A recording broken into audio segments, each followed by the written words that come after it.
Recent voice நேயர்களுக்கு அன்பான வணக்கங்கள்.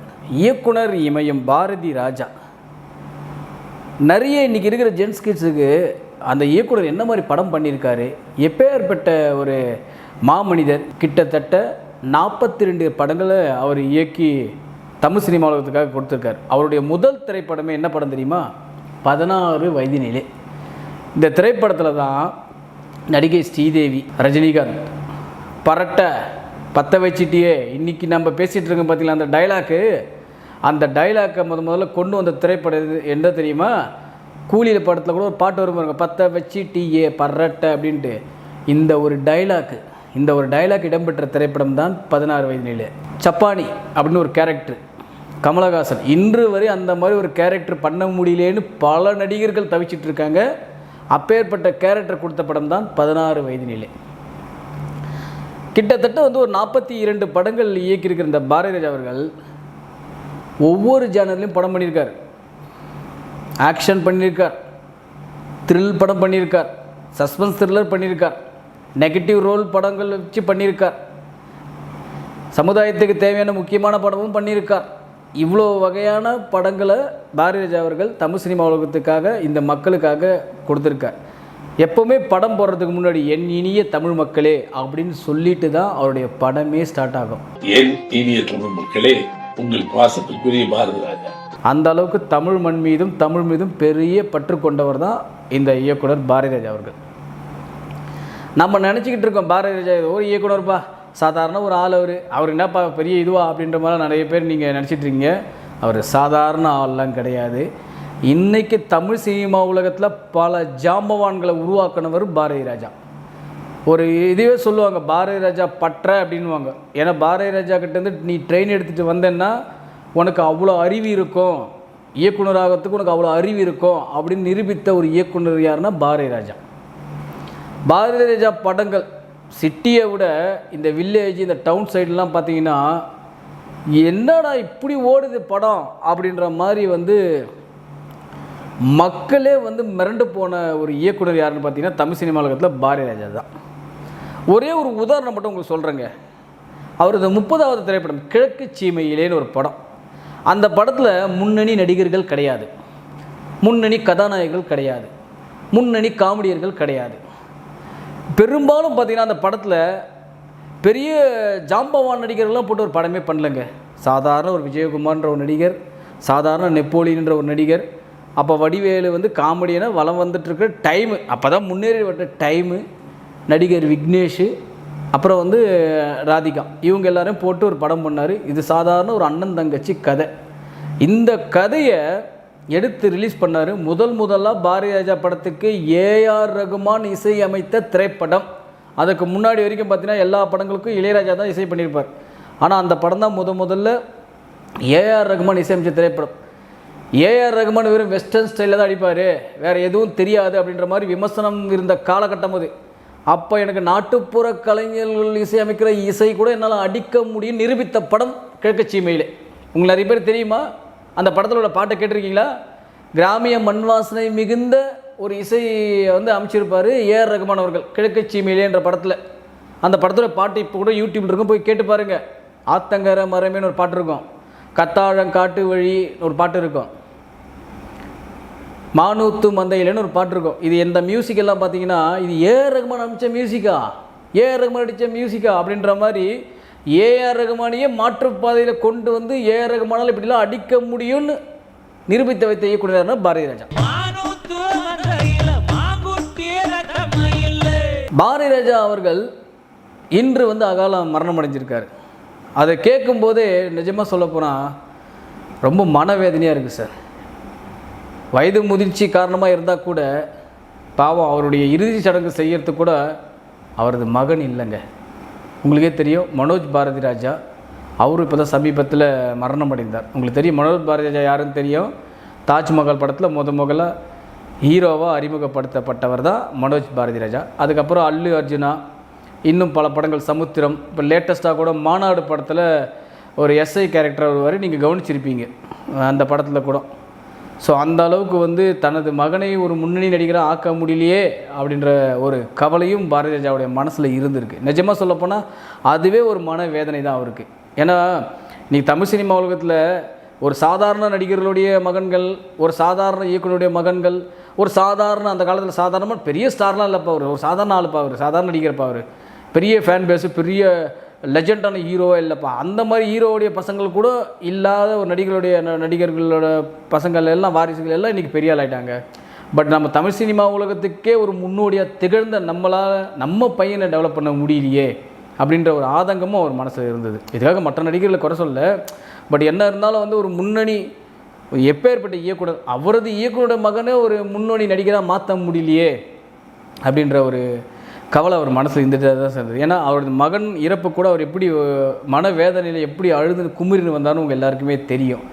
அப்பேற்பட்ட ஒரு இயக்குனர் இன்று அவருக்கு இறுதி சடங்கு செய்யக்கூட அவரது மகன் இல்லையே அப்படின்னு நினைக்கும் போது ரொம்ப வேதனையாக இருக்குது சார். எப்பவுமே ஒரு மகன் வந்து தனது தந்தையோட மரணத்தை பார்க்குறது இயல்பு. ஆனால் ஒரு தந்தை வந்து ஒரு மகனுடைய இறப்பை பார்க்குறது ரொம்ப அபூர்வம். அதெல்லாம் ரொம்ப மனவேதனை. அந்த வகையில் வந்து பாரதி ராஜா ரொம்பவே கஷ்டப்பட்டிருக்கார் அப்படின்னே சொல்லலாம். இன்னொரு முக்கியமான விஷயம் என்னென்னா, இன்றைக்கி தமிழ் சினிமாவில் முன்னணி கதாநாயகிகளாக திகழ்ந்தவர்களை அறிமுகப்படுத்தினவரே யாருன்னா பாரதி ராஜா தான். நம்ம நவரசன் கார்த்திகை அறிமுகப்படுத்துறது பாரதி ராஜா தான். ஏன் நகைச்சுவை செம்மல் திரு கவுண்டமணி அவர்களே அறிமுகப்படுத்துறது பாரதி ராஜா தான். நடிகை ராதிகாவை அறிமுகப்படுத்துறது பாரதி ராஜா தான். நடிகை ராதாவை அறிமுகப்படுத்துறது பாரதி ராஜா தான். நடிகை மாதவியை அறிமுகப்படுத்துறது பாரதி ராஜா தான். இப்படி பல நடிகர்களை வந்து அறிமுகப்படுத்தியவர் யாருன்னா தமிழ் சினிமா உலகத்தில் பாரதி ராஜா தான். அதே மாதிரி பல ஜாம்பவான் இயக்குநர்களையும் அறிமுகப்படுத்தியவர் யாருன்னா பாரதி ராஜா தான். பாக்கியராஜ், பாண்டியராஜன், பார்த்திபன், இன்னும் பல இயக்குநர்களை சொல்லலாம். இவங்கெல்லாம் இயக்குனராக வலம் வருவதற்கு முக்கியமான காரணமே யாருன்னு கேட்டிங்கன்னா பாரதி ராஜா தான்.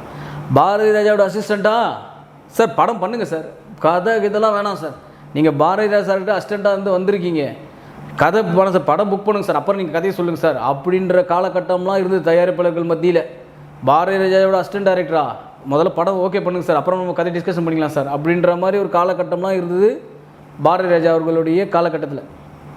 இப்போ ஏற்பட்ட இயக்குனர் பாரதி ராஜா அவர்கள் ஒரு கடைசி ஒரு 3-4 படங்கள் வந்து சரியாக போகல. ஏன்னா அந்த காலகட்டம் மாறிடுச்சு. அந்த காலகட்டங்கள் மாறும்போது என்னாச்சுன்னா, அவர் ரசனைக்கு ஏற்ற அந்த ஆடியன்ஸுக்கு ஏற்ற அவர் ரசனையை அவரால் கொடுக்க முடியல. அதுக்கப்புறம் என்னன்னா பல படங்களில் நடிக்க ஆரம்பித்தார். உங்களுக்கு எல்லாருக்குமே தெரியும். அவரது நடிப்பு ரொம்ப நான் வியந்து பார்த்த திரைப்படம் என்னென்னா ஆயுத எழுத்து. ஆயுத எழுத்து படத்தில் செல்வராகவன் அப்படின்ற ஒரு மினிஸ்டர் கேரக்டரில் வந்து நடிச்சிருப்பார். உங்களுக்கே தெரியும். அந்த படம் பார்த்தீங்கன்னா தெரியும். ஏன் இன்றைக்கி கருப்பு படத்தில் கூட அந்த டைலாக் வரும். ஆர்ஜே பாலாஜி அவர்கள் வந்து சூர்யா கோர்ட்டுக்குள்ளே வரும்போது வா கருப்பு ஒன்றை மாதிரி நிறைய பேர் இங்கே வந்து சாதிக்கணும் வந்திருக்காங்கன்னு சொல்லும்போது அப்போ ஒரு மியூசிக் வரும், ஜனகணமான அப்படின்ற ஒரு மியூசிக் வரும். நீங்கள் கவனிச்சிருப்பீங்க. அது எங்கே தெரியுமா வரும்? ஆயுத எழுத்து படத்தில் பாரதி ராஜா சொல்லுவார், வா மைக்கேல் ஒன்றை மாதிரி நிறைய பேர் சாதிக்க நினச்சிங்க வந்திருக்காங்க அப்படின்னுவார். உங்களுக்கு தெரியும் நினைக்கிறேன். அதெல்லாம் அந்த படத்தில் அவருடைய வில்லத்தனம் வந்து சொல்லவே தேவையில்லை.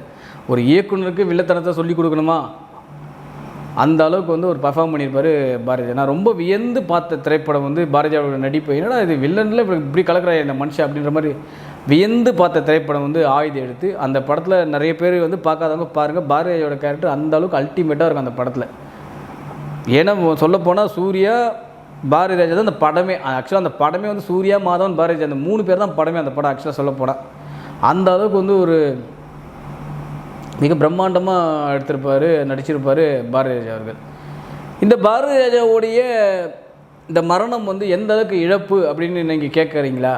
சத்தியமாக சொல்கிறேங்க, தமிழ் சினிமா உலகத்தில் இயக்குநர்களை பொறுத்து இந்திய சினிமா உலகத்திலேயே இயக்குநரை அந்த விஷயங்களை பொறுத்த வரைக்கும் ஒரு ஈடு கட்ட முடியாத இழப்பு அப்படின்னு தான் சொல்லணும். ஏன்னா பாரதி ராஜா மாதிரி ஒரு மண் வாசனை மிகுந்த ஒரு இயக்குனரை நம்ம திரும்பவும் கிடைக்குமா அப்படின்னு கேட்டிங்கன்னா கேள்விக்குறி கூட நான் சொல்ல மாட்டேங்க. சத்தியமாக வாய்ப்பே இல்லைங்க. அந்த மாதிரி ஒரு இயக்குனர் வரவே முடியாது, வரப்போகிறதும் இல்லை. அப்பேற்பட்ட ஒரு மாமனிதர், இயக்குனர். எனக்கு தெரிஞ்சு வந்து ஒரு சின்ன விஷயத்தை மட்டும் நான் ஞாபகப்படுத்திடுறேங்க. எங்கள் ஊரில் வந்து கிழக்கு சீமையிலேன்னு இவருடைய படம் ஒன்று ரிலீஸ் ஆச்சு. அப்போ நம்ம போகும்போது நம்ம இன்றைக்கி எப்படி வந்து தேட்டரில் வந்து இந்த கூட்டத்தை போட்டு நம்ம இன்ஸ்டாவிலையும் ட்விட்டர்லையும் ஃபேஸ்புக்லேயும் போடுறப்பா என்ன க்ரௌடுப்பான்னு போட்டுட்ருக்கோம் பார்த்தீங்களா. ஒரு ரஜினி படம், ஒரு அஜித் படம், ஒரு விஜய் படமாக இருக்கும்போது நம்ம வந்து அந்த க்ரௌடெல்லாம் எடுத்து போடுவாங்க நம்ம இன்ஸ்டாகிராமில். இல்லைப்பா என்ன க்ரௌடுப்பா அப்படின்ற மாதிரி. இதெல்லாம் கிழக்கு சீமையில் படத்தில் நான் பார்த்தேன். சிறு வயது எனக்கு ஐ திங்க் என்ன 6th or 7th படிக்கணும். எங்கள் அப்பா அம்மா கூப்பிட்டு போனாங்க அந்த படத்துக்கு. என்ன இது ஏமா ஒரு ரஜினி படம் இல்லை, ஒரு விஜயகாந்த் படம் இல்லை, ஒரு சத்யராஜ் படமா இல்லை இது படம், என்ன படம் இது, இதுக்கு இவ்வளோ கூட்டம் நிற்குது அப்படின்ற மாதிரி. கிட்டத்தட்ட ஒரு 500 கெப்பாசிட்டியில் ஒரு தேட்டரில் ஒரு 2000-3000 பேர் நிற்கிறாங்க ஒரு ஷோக்கு. அந்த அளவுக்கு அந்த படத்துக்கு அவ்வளோ க்ரௌடு அந்த படத்தோடைய. ஏன்னா அது காரணம் யாருன்னு கேட்டிங்கன்னா, அந்த படத்தில் நடித்த ஹீரோயின் கிடையாது, பாரதி ராஜா இயக்குனருக்காக தமிழ் சினிமா உலகத்தில் ஒரு ஹியூஜ் க்ரௌடை வச்சுருந்தாரு, ஒரு ஹியூஜ் ரூரல் க்ரௌடை வச்சுருந்தாரு அப்படின்னு நீங்கள் யாராச்சும் இயக்குனர்கள்ட்ட நீங்கள் டக்குன்னு கேட்டிங்கன்னா கண்ணை மூடிட்டு சொல்லலாம், அது பாரதி ராஜா தான். வேறு எந்த இயக்குனருக்கும் அந்த தமிழ் சினிமா உலகத்தில் இப்பேற்பட்ட ஒரு பேர் கிடைச்சதா சரித்திரமே இல்லை.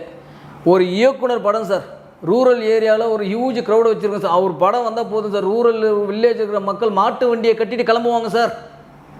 அப்பேற்பட்ட இயக்குனர் யார் சார் அப்படின்னு யாராச்சும் கேட்டான்னு வச்சுக்கலாம், கண்ணை மூடி நீங்கள் சொல்லிடலாம், அது பாரதி ராஜா மட்டும்தான். வேறு எந்த இயக்குனரும் கிடையாது. எந்த இயக்குனருக்காக படம் ஒன்று தான் சரித்திரமே கிடையாது. ஏதோ இயக்குனர்கள் வச்சுன்னா 1 நாள் 2 நாள் வரும், அவ்வளோதான் அதிகபட்சம். ஏதோ இன்றைக்கி இருக்கிற ஒரு முன்னணி இயக்குனர் நீங்கள் எடுத்திங்கன்னா 1 நாள் 2 நாள் வரும் கூட்டம், அவ்வளோதான். ஆனால் பாரதி ராஜா படம் அப்படி இல்லை, 50-60 நாளைக்கு கூட்டம் வந்துகிட்டே இருக்கும் ரூரல் ஏரியாலலாம். அந்த அளவுக்கு ஒரு செல்வாக்கு மிக்க ஒரு ரசிகர்களுடைய மனசை, மண் வாசனை மிகுந்த அந்த மனசை புரிஞ்சு வச்சு படம் எடுத்தவர் தான் பாரதி ராஜா. இன்னொரு முக்கியமான விஷயம் சொல்கிறேன் கேளுங்க. நம்ம இன்றைக்கி KGF தூக்கி வச்சு கொண்டாடுறோம் பார்த்தீங்களா, KGF 1, KGF 2, KGF 3க்காக வெயிட்டிங். இதனுடைய அஸ்திவாரம், இதனுடைய பேசிக்கான ஒரு படம் என்ன படம் தெரியுமா? இதே பாரதி ராஜா எடுத்த தமிழ்ச்செல்வன் படம். அந்த படத்தில் விஜயகாந்த் ஒரு இடத்துல ஒரு கேரக்டர் பண்ணி ஒரு 1/2 மணி நேரம் ஒரு அந்த KGF உடைய போர்ஷன், ஒரு கல்குவாரிகளை அடிமைகளாக வச்சு ஒரு பெரிய ஒரு மினிஸ்டர் ஆட்டி படைப்பார். அதை விஜயகாந்த் தான் போய் உடைப்பார். KGF இன்னும் சொல்லப்போனால் ரியல் KGF அந்த படம் தான். உண்மையை சொல்லப்போனால் KGFன்றது அவங்க லாங்குவேஜுக்கு ஏற்ற மாதிரி நம்ம தமிழ் மக்களுக்கு ஏற்ற மாதிரி கொடுத்தாங்க, அது வேறு விஷயம். பட் இதுக்கெல்லாம் முன்னோடி யாருன்னு பார்த்தீங்கன்னா அந்த திரைப்படம் தான். நீங்கள் பெண்களை மையமாக கொண்டு, பெண்கள் ஏமாத்துகிற விஷயங்களை மையமாக கொண்டு பல திரைப்படங்கள் வருது பார்த்தீங்களா. இதுக்கும் விதை போட்டவர் யார் தெரியுமா? பாரதி ராஜா தான். என்ன படம் தெரியுமா? சிகப்பு ரோஜாக்கள். இன்னமும் டி நகருக்கு நீங்கள் பனகல் பார்க் பக்கத்தில் போய் பாருங்கள், அந்த பில்டிங்கில் தான் ஷூட்டிங் எடுத்தாங்க. இப்போவும் அந்த பில்டிங்கோட நேம் என்ன தெரியுமா? Rose garden. இன்னமும் அந்த பில்டிங்கோட நேமு அதே நேம் தான் வச்சுருக்காங்க. அந்த சிகப்பு ரோஜாக்கள் படம் எடுத்ததுனால அந்த பில்டிங்கோட நேமை கூட மாற்றலை. சிகப்பு ரோஜாக்கள் படம் இங்கே தான் சார் எடுத்தாங்க, அதனால் நாங்கள் இந்த பில்டிங் பேர் கூட ரெட் ரோஸ் கார்டன்லேயே அப்படியே வச்சுருக்கோம் சார் அப்படின்ற மாதிரி அந்த பேரை கூட எடுக்காமல் வச்சுருக்காங்க சார். அந்த பில்டிங் இப்போவும் போனால் தெரியும். அந்த அளவுக்கு ஒரு ஃபேமஸான படங்களெல்லாம் கொடுத்தவர் யாருன்னா பாரதி ராஜா.